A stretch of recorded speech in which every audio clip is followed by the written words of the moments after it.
हजारों साल नरगिस अपनी बेनूरी पे रोती है,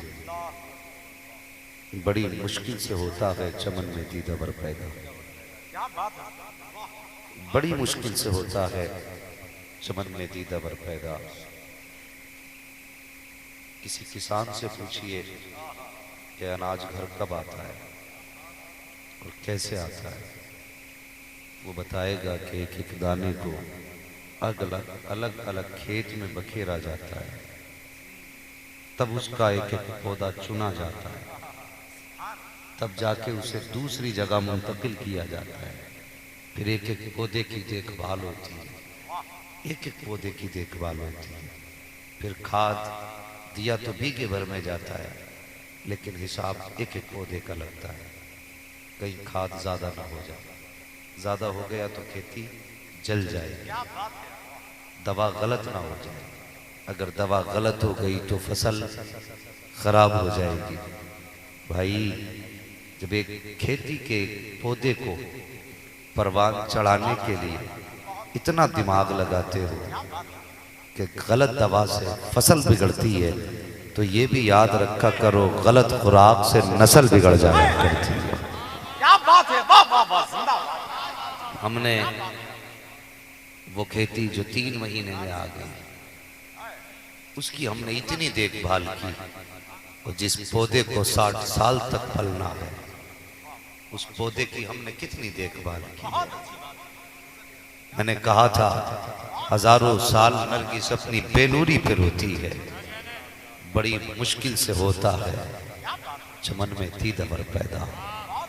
आज मैं खुश नसीब हूँ भाई नाजिर रजा साहब, अल्लाह आपको उम्रे खिज़र अता फरमाए, और जितने भी आशिक बैठे हैं मौला सब की उम्र में बेपनाह बरकतें अता फरमाए। यकीनन इतनी रात को बैठे रहना ये आपका कमाल नहीं है, ये आपकी माँ के दूध का कमाल है। ये सच्ची बात है। मेरा मिजाज अलग है, मैं बिला वजह की लफ्ज़ी ना करना चाहता हूँ, ना आपका वक्त ज़ाय करना चाहता हूँ। अगर फरीद को बाबा बनाने में माँ का दूध शामिल हो सकता है, तो हम गुनाहगारों को इतनी रात में उनकी महफिल में बैठाने के लिए माँ का दूध जिम्मेदार नहीं हो सकता। मैं अक्सर कहा करता हूँ ये तेरा करम है आका कि बना लिया है अपना, कहाँ मुझसे ये कमीना, कहाँ सिलसिला तुम्हारा, कहाँ मुझसे ये कमीना, कहाँ सिलसिला तुम्हारा। भाई बैठे हो ना तो खुदा का शुक्र अदा करो कि उसने ये तौफीक बख्शी है। मैं अक्सर कहता हूँ नाजिर भाई कि महबूब की महफिल को महबूब सजाते हैं। कुछ बातें तो यकीन जानिए मेरी पहचान बन गई, कुछ बातें मेरी पहचान बन गई। हाँ, मुझे लगता है क़यामत में इंशाअल्लाह बख्शिश की जमानत बनेगी, लेकिन आज उसकी नेमतों का शुक्रिया अदा करके तहदी से नेमत के तौर पर ये बात कह रहा हूँ, अल्लाह घमंड से सबको बचाए। बुरी बला है जिस दिन तकब्बुर आए, अल्लाह उस दिन से पहले हमें कब्र की मिट्टी अता कर दे। हमें वो जिंदगी नहीं चाहिए जो तकब्बुर में कटे, लेकिन एक उनकी रहमतों पे नाज करके कहता हूं कि अकेला हूं मगर आबाद कर देता हूं वीराना।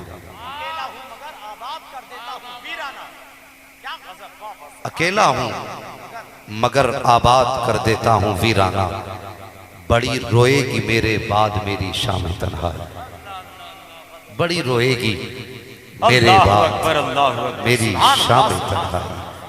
मैं अक्सर कहा करता हूं कि महबूब की महफिल को महबूब सजाते हैं, आते हैं वही जिनको सरकार बुलाते हैं। बरेली के करीब रहते हो और इतनी सुस्ती से बोलते हो। भाई हम तो बरेली से 100 किलोमीटर के फासले पे रहते हैं, लेकिन अगर साल में एक बार भी बरेली से गुजर जाते हैं ना, सिर्फ बरेली से गुजर जाते हैं, मज़ार पे नहीं, सिर्फ बरेली से गुजर जाते हैं, तब भी बैटरी इतनी चार्ज हो जाती है कि फिर आसानी से इसको डाउन कोई कर ही नहीं पाता।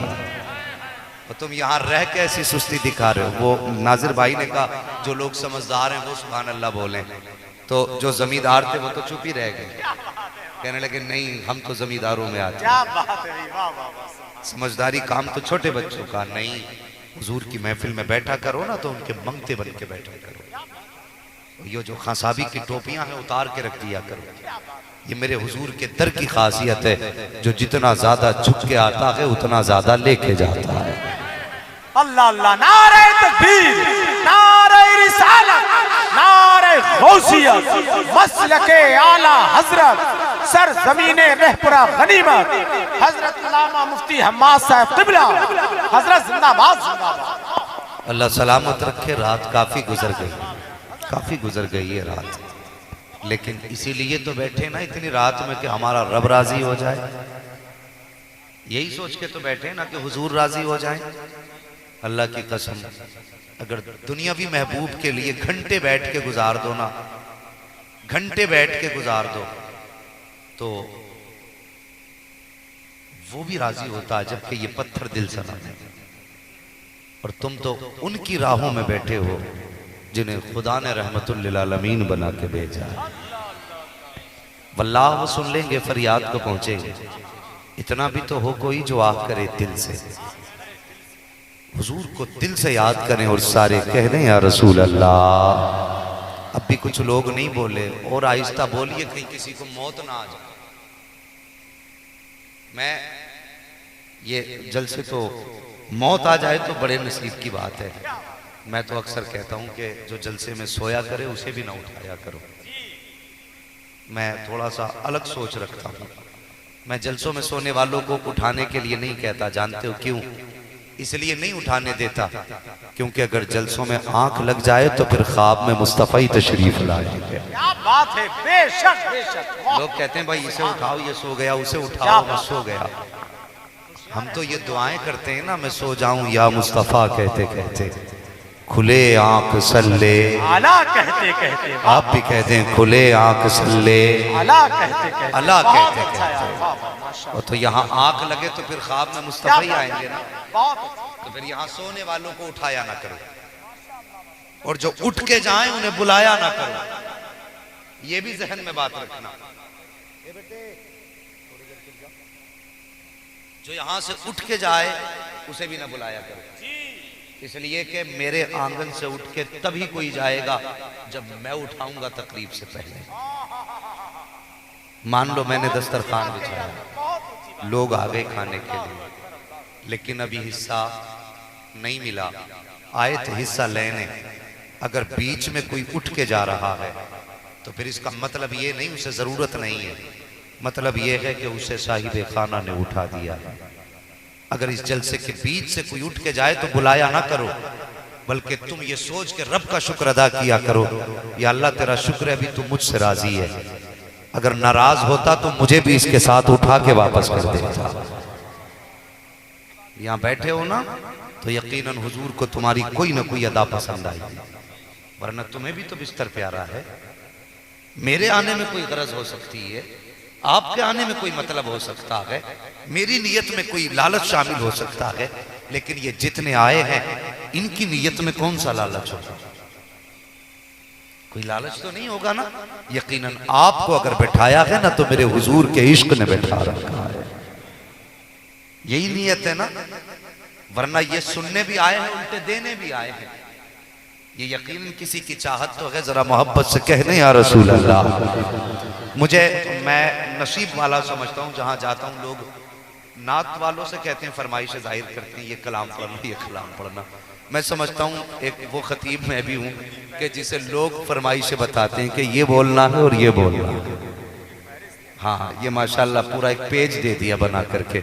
इतना अगर इम्तिहान में लिख दे तो बंदा पास हो जाता है। क्या बात है माशाल्लाह। लेकिन इसका मतलब है गौर से सुनते हैं हजरत को लोग। नहीं, मैं तो दुआ करता हूँ भाई, और मेरी भी कोशिश रहती है कि जिस वक्त के लिए आपने बुलाया है मैं आपका वक्त ज़ाया न करूँ। इस वक्त में कुछ कीमती बातें आपके गोश गुजार कर जाऊं, ताकि कल सुबह को अगर कोई पूछे रात जलसे में गए थे, इस्लाह मुआशरा कॉन्फ्रेंस की क्या तब्दीली आई, तो कम से कम इतना तो कह दो कि शाम तक तो गाने सुनते थे, जब से आंख खुली है मुस्तफ़ा की नातों के तराने सुनते थे।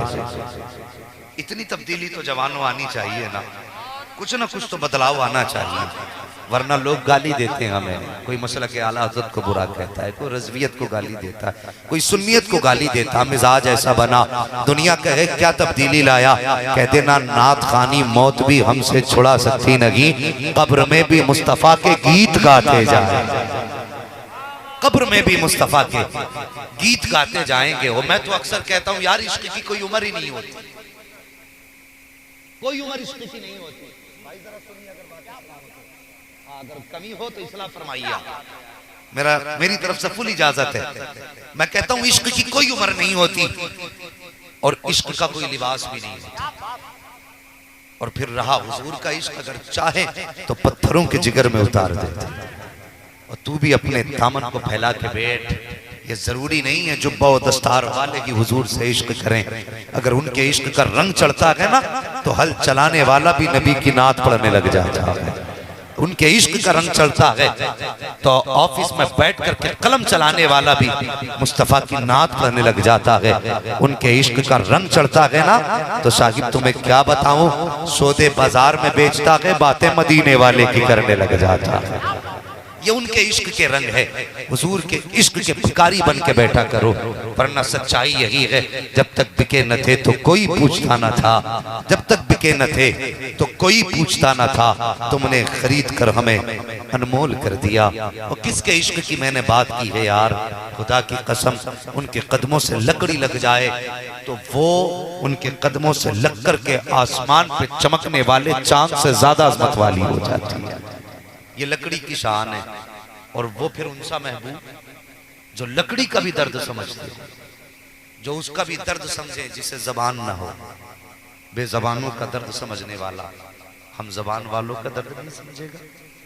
सच ये है कि हमने उन्हें पुकारना छोड़ दिया। ये सच्ची बात है और कड़वी बात है। हम 2-3 घंटे नारे तो लगा लेते और उसके बाद कल क्या हुआ था मतलब ही नहीं रहता। अरे मैं कहता हूँ पावर है हमारी, ताकत है, लेकिन बस इतना समझ लेना, नारे अगर इश्क रसूल ना हो तो ये कोई पावर नहीं रखते। इश्क रसूल अगर सीने में है फिर नारा लगाओ, खुदा की कसम फिर तुम्हें आगे बढ़ने की जरूरत नहीं है। जहां जहां नारों की आवाज पहुंच जाएगी वहां वहां जो हमारी दुश्मन ताकतें हैं ना, खुद ब खुद घुटने टेकने पे मजबूर हो जाएगी। ये कहने से कोई नतीजा नहीं कि हम उसे मिटा देंगे, उसे गिरा देंगे। पहले अपने आप को तो बदल ले। किसे बदलेगा? पहले खुद को बदल। अगर तूने खुद को बदल दिया ना, तो वो डॉक्टर इकबाल ने बहुत बड़ी बात कही थी, जिसे सिर्फ शायरी के रंग में कह के चले जाते हैं, समझने की कोशिश नहीं करते। उन्होंने कहा था यूं तो सैयद भी हो, मिर्जा भी हो, अफगान भी हो, तुम सभी कुछ हो, बताओ कि मुसलमान भी हो। तुम सभी कुछ हो, बताओ कि मुसलमान भी हो। अल्लाह अकबर। इश्क करो हुजूर से। अगर इश्क करोगे तो बस ये याद रखना कि मोहम्मद से वफा, तूने तो हम तेरे हैं, ये जहां चीज है क्या, लोहो कलम तेरे हैं। ओ यार, उन आशिकों का दर्द भी याद रहता है, हमारी तड़प को भी महसूस करते हैं। वो किसने नहीं सुना? एक मेरे हुजूर के सहाबी, नौम्र सहाबी, नाम हजरत सालिबा रज़ी अल्लाह ताला अन्हा, हुजूर के इतने चहीते सहाबी कि हुजूर की खिदमत करते। कभी हुजूर फरमाते तो सर में तेल डाला करते, कभी हुजूर चाहते तो हुजूर के कदमों को दबाया करते। और मुझे बता वो कितने नसीब वाला होगा जिसे हुजूर के सर में बालों में तेल डालने का मौका मिला हो। अगर वो अर्श पे पैर रखते तो अर्श मुकद्दर पे नाज करे। वो कितने नसीब वाला होगा जिसने हुजूर के बालों में तेल डाला होगा। एक दिन मेरे हुजूर ने कहा, सालबा जी या रसूल अल्लाह, जा मेरे प्यारे ये काम करके ला। जब आप काम के लिए निकले ना, रास्ते से गुजर के जा रहे थे, एक मकान के दरवाजे पे पर्दा पड़ा था। हवा का झोंका आया, पर्दा हटा, अचानक निगाह उठी, पर्दे के पार गई। एक खातून अपने सर के बाल काट रही थी। खातून के सर के बालों पे नजर पड़ गई। अल्लाह अकबर, फिर क्या था? फिर तो आशिक के दिल पे ऐसा था जैसे हजारों बिजलियां गिर गई हो। फिर ऐसा लगता था जैसे मकसद हयात फौत हो गया हो। आपने वो जगह जो हुजूर ने बताई थी वो काम तो भूल गए, मगर आंख में आंसू आ गए, रोने लगे। सालिबा अब किन आंखों से हुजूर को देखेगा? जिन आंखों ने गैर महरम के बाल देख लिए हो, अब उन आंखों से हुजूर का जलवा कैसे देखेगा? और यार इतना सा ख्याल का आना था, आशिक ने मदीना छोड़ दिया, जंगलों की राह इख्तियार की और वो छोड़ करके जंगलों की तरफ रवा दवा हो गए। एक दिन गुजर गया, 2 दिन गुजर गए, मेरे हुजूर ने फरमाया मेरा सालिबा नजर नहीं आया। किसी ने कहा हुजूर कहीं दिखाई नहीं दिए। सोचा होगा कहीं काम में आ जाएंगे।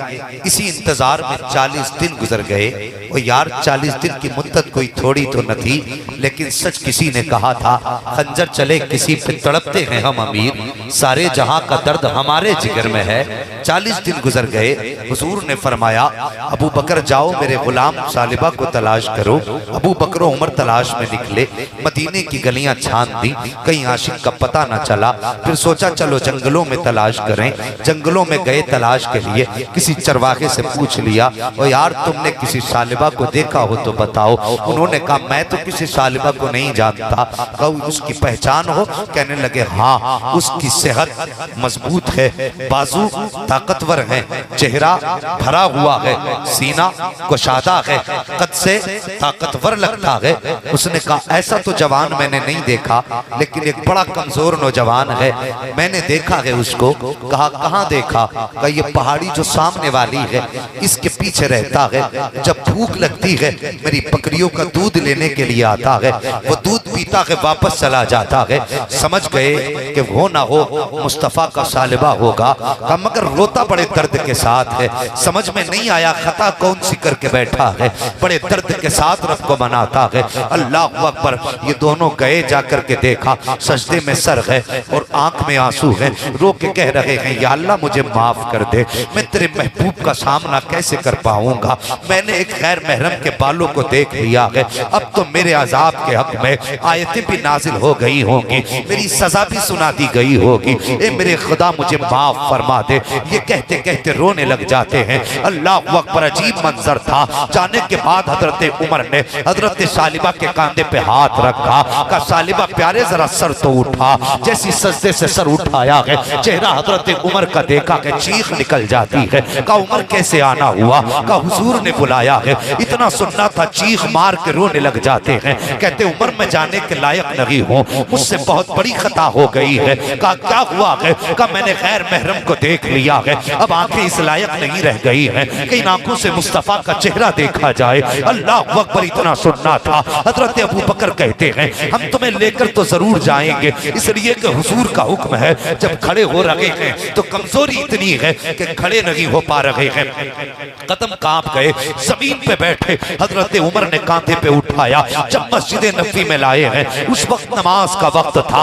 आपने चौड़ा फर्श पर लेट गए सालिबा। जल्दी जल्दी नमाज की वजह से हजरत उमर सब में शामिल हो गए। जैसी नमाज से फारिग हुए हैं, मेरे हुजूर ने हजरत उमर का चेहरा देखा, फरमाया बताओ मेरे सालिबा का पता चला है कि नहीं? कहते या रसूल अल्लाह आपके सालिबा का पता मिल गया है। कहाँ है मेरा सालिबा? कहा कि हुजूर वो फर्श पे लेटे हुए हैं। मेरे हुजूर ने मुसल्ला छोड़ा है, बड़ी तेजी से गुलाम की तरफ आए हैं। आकर के क्या देखते हैं? सालिबा की आंखें बंद हैं। मेरे हुजूर जमीन पर बैठे, हजरत सालिबा का सर उठाया, गोद में रखा, रख के कहते हैं प्यारे सालिबा पता तो सही इतनी दूर क्यों चला गया था? आखिर वजह क्या थी? मुझसे दूर क्यों हो गए थे? हजरत सालिबा रो के कहते हैं या रसूल अल्लाह खता इतनी बड़ी है कि कहते हुए हया रही है। ए आका इन आंखों से मैंने गैर महरम के बाल देख लिए थे, अब मैं रवा नहीं समझता कि इन आंखों से आपका चेहरा देखूं। मेरे हुजूर कहते हैं सालिबा आंखें तो खोल। कहते हैं आका हया रही है, मैं उस वक्त तक आंख नहीं खोलूंगा जब तक रब की जानिब से बख्शिश का परवाना नहीं आ जाएगा।